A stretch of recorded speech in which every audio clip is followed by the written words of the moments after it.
Hi, Martine here with Rising Women Network, and welcome to Rising Masterclass, your weekly dose of inspiration and practical information to grow your business. Now, am I the only one here who suffers from a major case of procrastination-itis? My friend Marie is the least procrastinating person I know. When she knows something is coming up, she always prepared. And she somehow manages to always be completely proactive, even when there is a task she doesn't even want to do. I first met her years ago when we were both teaching Sunday school. She was always prepared, her lessons were impeccable, organized, and well thought out, and totally on point.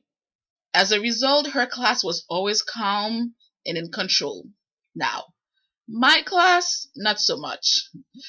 I was always scrambling to put together my plan at the last minute, and usually as the kids were walking in the door, we'd end up winging it most of the time, and my class was often on the verge of complete chaos. So naturally, I did what anyone else in my position would do. I begged and pleaded with Marie to come to work for me. My business was growing and I needed help.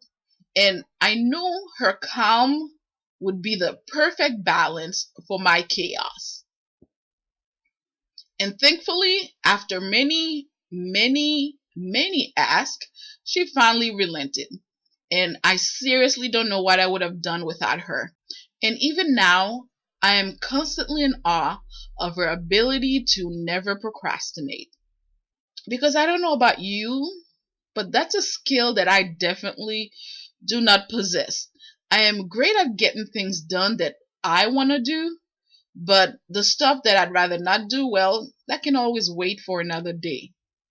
But over the years, perhaps it's Marie's good influence rubbing off on me, I have developed a simple 4-step process for tackling things I really don't want to do.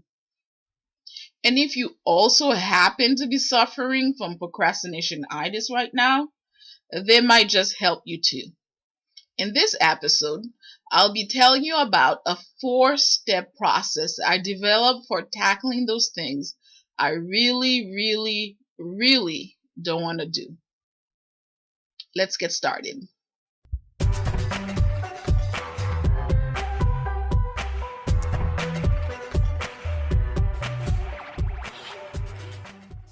Step 1, give yourself a deadline. Have you ever noticed yourself putting stuff off until the last possible minute? Yep, me too. So I've noticed that my biggest procrastination problems comes with tasks that don't have a hard and fast deadline. You know, those things I know should be done sometimes in the future, but just not right now. The key then to getting those things done is to create a last minute by giving yourself a hard and fast deadline. Put it on your calendar in big red letters and tell someone else it will be done by that time. Give your brain a sense of urgency.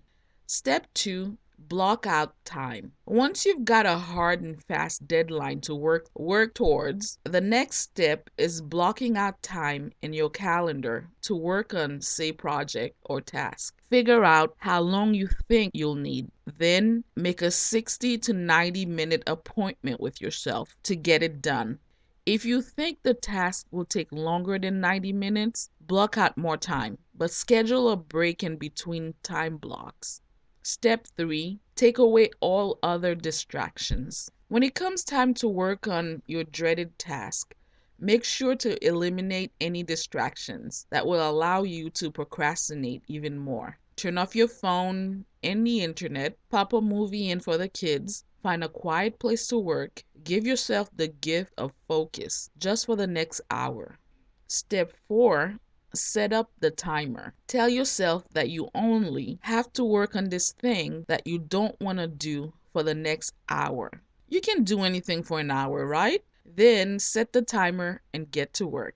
You might just be surprised at what you are able to get done. Now, George Bernard Shaw once said, if you take too long in deciding what to do with your life, you'll find you've done it. Along those lines, St. Augustine Wiley pointed out that God has promised forgiveness to your repentance, but He has not promised tomorrow to your procrastination. In other words, whatever it is, stop putting it off. My challenge to you this week is to tackle one task that you've been avoiding. What have you been putting off that you know deep down really should get done? Once you've identified it, and chances are you know exactly what it is, it's time to give yourself a deadline. Then block out some time on your schedule, eliminate your distractions, and set the timer to get it done. Be sure to leave a quick comment below. As a bonus, I created the Dream Week worksheets so you can visualize your way to success, which you can download at risingwomennetwork.com. If you're not a subscriber and found this video valuable, then make sure to sign up, and I'll see you next week for our next Rising Masterclass.